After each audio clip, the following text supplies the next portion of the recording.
Amy Marcos. Amy Marcos, mga kababayan. Mamuwi ni Arto Silo po, floodbath. Amy Marcos, marami daw lumapit na senador para patakbuhing Senate President. Halo? Pag sure di manang. Mangga. Hindi mangyayari yan. Oo, Amy Marcos. Marami daw lumapit na senador kasi daw ito'y tatakbo daw bilang Senate President. Pakinggan natin. Ito po ay 24 oras ng GMA News. Ito na, mga kababayan. Wow, kapal. Sabi ni Sir Henry. Pakinggan natin. Nadagdagan pa ang mga pangalang lumulutang na posibleng maging Senate President sa ika-20 Kongreso. Kasunod naman ang anunsyo ni Senador Bato de la Rosa na may binubuong Duterte Block sa Senado. Balak bumuo ni Senadora Risa Hontiveros ng isang independent block. Nakatutok si Katrina Son.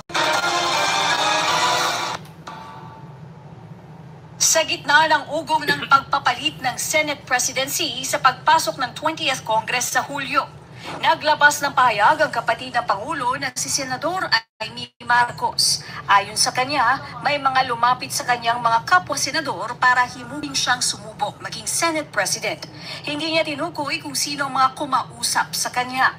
Nauna nang lumutang ang Sabi, marami daw senador lumapit sa kanya para himukin at tumakbong bilang Senate President. Nung alyansa, walang bumira sa'yo ni isa, si Sara lang. Di ba mga kababayan, naniwala ba kayo na maraming humimok kay Amy na senador para gawin siyang Senate President? Nung alyansa nga, binitawan siya ni BBM, ni isang senador, walang pumulot sa kanya, si Sara lang. Di bagay sa'yo, Amy? Magawa ka na lang ng movie kasama si Juliana. ang pangalan ni Senator-elect Tito Soto na siya raw hahamon sa liderato ng kasalukuyang Senate President Cheese Buti Escudero. pa si Tito Sen. Kinumpirma ni Senator-elect Erwin Tulfo ang panliligaw ni Soto at Escudero para makuha ang kanyang suporta. Pareho raw siyang inimbitahan ng dalawa para personal na makausap. Kinausap niya ako. Sabi niya, nagpahiwatig naman talaga siya na gusto niya tumakbo as Senate President. Eh, sabi ko, sige boss, pero hindi pa ako nag-commit. I did not make any commitments. Ganon din kay Senator Cheese, nung tinawagan ako ni Senator Cheese, sabi ko, sige po, I'll listen. Dagdag niya, mahaba raw ang naging pag-uusap niya at ng kanyang kapatid na si Senator Raffy Tulfo ukol dito. Nag-usap kami ni Senator Raffy, mahaba-habang diskusyon namin kagabi. May gusto siya, dalawa lang naman yan eh, Senator Cheese at saka Senator Soto. Mas mabuti pa si Soto. Ito yung sabi niya, ito yung gusto. Nauna nang sinabi Soto. ni Senador Bato de la Rosa na nakatanggap rin siya ng text mula kay Escudero tungkol sa issue. Ang posisyon ng Senate President ang ikatlong pinakamataas na pwesto sa pamahalaan. Malaking usapin din ito ngayon sa gitna ng nakaumang na impeachment trial ni Vice President Sara Duterte. Nagugulong na sa pagbabalik ng sesyon sa Hunyo. Si Senator Riza Hontiveros naman, sinabing kung ang Duterte Block ang lalabas na minorya sa Senado, bubuo siya ng ikatlong grupo ng Independent Block kasama sina Senator-elect Bam Aquino at Francis Pangilinan. Wala po akong planong sumali sa isang Duterte Block. Kung makukuha nila yung label ng minority. Alam mo, sa totoo lang, kung gusto niyong gawing Senate President, mas gusto ko pang gawing Senate President si, Risa Hontiveros. Kung, actually si Risa kasi hindi naman kasi siya lawyer. Alam mo, sa totoo lang, kung si Risa kasi walang inaatrasan. Tingnan mo si Harry Roque ngayon. Si Harry Roque lang ang bukod tanging politisyan na ang bukod tanging napapayat ni Risa Hontiveros. Si Risa Hontiveros ang nagpapapayat ng mga tiwaling politisyan. Bakit? Si Alice Go, nung tumakas, si Alice Go nagpaiksi ng buhok. Si Risa Hontiveros lang nagpapaganda kay Alice Go. Roque, si Risa Hontiveros lang ang bukod tanging nagpapapayat kay Harry Roque. Tingnan niyo si Kibuloy, si Risa Hontiveros lang ang bukod tanging nakakapagpatago ni Kibuloy sa ilalim ng lupa.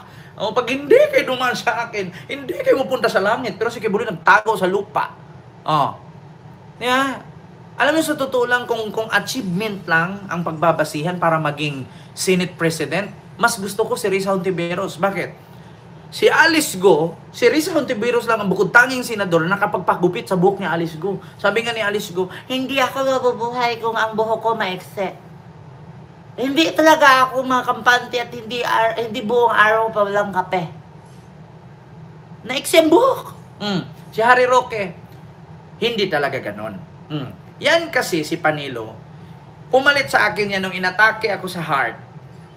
Naging substitute ko sa Senate, sa spokesperson. Tumawag sa akin ura-urada si Duterte kasi nga sabi ba naman ni Panilo na ang gamot daw sa COVID saging, kung maniwala tayo na ang gamot sa COVID saging, saan tayo pupulutin? Ha? Si Risa Hontiveros lang, si Digo nga, Hontivirus ang tawag Si Risa Hontiveros lang ang bukod tanging senador na nakapagpapayat kay Roque, nakakapagpatago kay Buloy sa lupa, na pag hindi kayo dumaan sa akin, hindi kayo pupunta sa langit, pero siya nagkudkod ng lupa. Diba? Yan ang aking mga kababayan. Diba? Continue. May option pa rin po ako or kami kung magdesisyon po kami na isang independent block na magpapatuloy talaga sa and balance, magpapatuloy sa pag-fiscalize, at pati sa labas ng Senado, magpapatuloy sa pagbubuo ng oposisyon. Pareho sa Duterte at sa kina-presidente. Para sa GMA Integrated News. So, yan ang totoong oposisyon. Galit sila kay Duterte, galit sila hindi naman sila galit, kontra sila sa mali ng Duterte at kontra sila sa mali ni PBBM. Yun ang totoong oposisyon. Walang plastikan. Yeah? Yung sinasabi ni Sara na powerful principled opposition, utot mo, purple. Ma'am Minshu, maraming salamat po ma'am sa yung super sticker. Thank you so much po. Salamat po Ma'am Minshu Yamamoto. Yeah? Alam nyo na, mga kababayan. Diba? Si Amy Marcos daw. Hinimok ng mga kapwa niya senador gawing Senate President. Amy, tigilan mo na yan. Yun nga ang hiring-hiring mo kay Digong, hindi mo naman napauwi si Digong. Nabudol mo lang yung mga DDS. Ay naku, ewan ko ba. Alam niyo sa totoo lang, mga Pilipino, sa totoo lang. Hindi porket kapatid ni Marcos yan, huwag nyo na ibuto yan, palitan nyo na yan. Oo. Maghanap kayo ng ibang politician yung deserving. Parang si BBM ba? Tinalaga ka niyang cabinet member, tapos wala kang kwenta, mag-resign ka na. Diba? Anong gagawin mo? Tinalaga kang DENR, tinalaga kang Department of Energy, tinalaga ka ng Chief Legal Counsel, tapos hindi mo gagampanan yung trabaho mo. Tanggalin ka, palitan ka kasi mas may deserving pa sa iyo. Yun ang sabi ni Pangulong Bongbong Marcos. Kapag hindi mo nagampanan yung trabaho mo bilang ikaw, dyan sa gobyerno, karapat-dapat lang na umalis ka, mag-resign ka, palitan ka. Ano, tatanggap ka ng sahod? Katulad kay Do Nene, tapos sisisihin ang taong bayan, pinakulong ninyo, yan naman nagpapataas ng 10 years passport or 10 years driver's license. Utang ina, buti pa nga may senador na kaisip ng ganyan. Kasi kung walang senador na kaisip ng ganyan, walang mangyayari kay Duterte. Si Duterte kasi pumirma lang. Ang author talaga ng driver's license at passport, si Villar at si Crispo.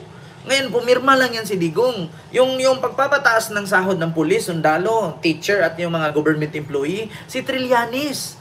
Pumirma lang si Digong. Pero anong sabi? Kay Digong daw yun. Ang kakapal na mukha. Si Digong lang ang pumirma pero hindi kay Digong na akda yung mga batas na yan. Pagpapataas ng sahod ng presidente, ng government employee, sundalo, pulis, at teacher, akda ni Trillanes yan, pinirmahan ni Digong. Pero ang sabi, si Digong daw. Yung passport at driver's license, kay Crispo at kay Villar yan at iba pang senador. Pinirmahan lang ni Digong yan, pero hindi kay Digong. Kung hindi naisip ng mga senador na yan, na Trillanes, Crispo at Villar, walang ganyan na batas. Walang ganyan na napapatupad sa ating bansa. Kasi si Digong ang iniisip niya, droga. Michael Yang, Peter Lim, Charlie Tan, Kenneth Dong, 6 months, 60 million. Divided by asawa, anak at anak. Diba? Mga kababayan, am I right, Mr. Chair? Mahirap, sa totoo lang. Huwag kayo magpaniwala sa mga ganyang kaek-ekan. Hindi maganda yan. Mangga. Tandaan mo mangga, ang mangga hindi namumunga ng santol. Pero yung santol pwedeng mamunga ng saging. Kay favorite ni Harry Roque yan. Santol na may saging. Ano, santol, saging. Diba? Favorite ni Roque yan. Kung achievement lang sa mga senador, si Risa Hontiveros ang maraming achievement. Para sa akin. Ngayong year na to, si Risa Hontiveros. Bakit? Si Risa Hontiveros, kung hindi dahil sa kanya, walang Alice Go. Kung hindi dahil sa kanya at sa kasama niya, walang Kibuloy. Kung hindi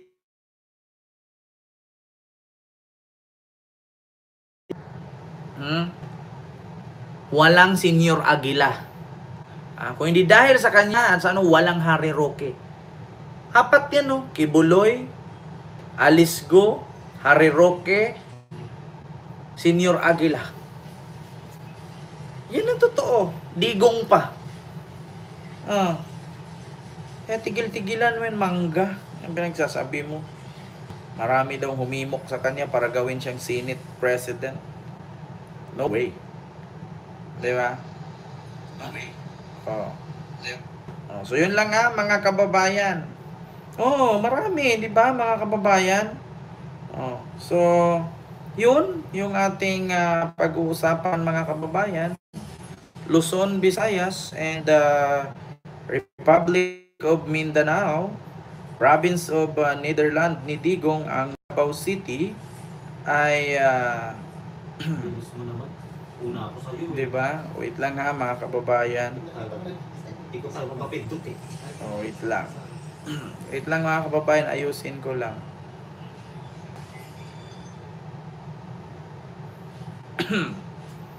Ayusin ko lang ha. Enjoy staying. Salamat po Ma'am Winnie Artus. Thank you so much. At bukas po pupunta po kami ng Macau. And bukas alas 7, alas 8 ng umaga nasa Wan Chai po kami MTR station. Yan. Salamat po sa inyong lahat. So yun lang mga kababayan. Huwag niyo pong kalimutan mag-like, mag-share, at mag-subscribe. Tandaan ninyo, aminado ang abogado ni Digong na nahihirapan siyang ipauwi si Digong sa Pilipinas at si BBM lang ang bukod tanging magpapauwi kay Digong.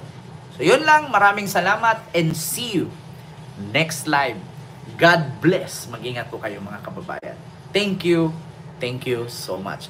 Ma'am Christine, ako may pahabol si Ma'am Christine. Maraming salamat po ma'am sa yung super sticker or super chat. Thank you so much. Ma'am Suplada 56 USA. Ma'am, ngayon ko lang nabasa yung comment mo. Pero kanina may nag-comment sa'yo si Sir Joel yata. Sir Maki Kwan at Sir Joel ng First Squad Ever at sa lahat po nandyan. Hindi ko pa may isa-isa. Maraming salamat po Sir Kendry at sa lahat sa araw-araw na panonood sa akin. Thank you so much. Kung wala kayo, wala itong YouTube channel na to. Andito lang po ako para magbigay ng balita at magdagdag ng aral. Alam ko na mas mataas pa ang narating ninyo kaysa sa akin, pero meron po kayong mga bagay na hindi pa nalalaman, na hindi ko pa nakakalkal. Araw-araw tayo may panibag.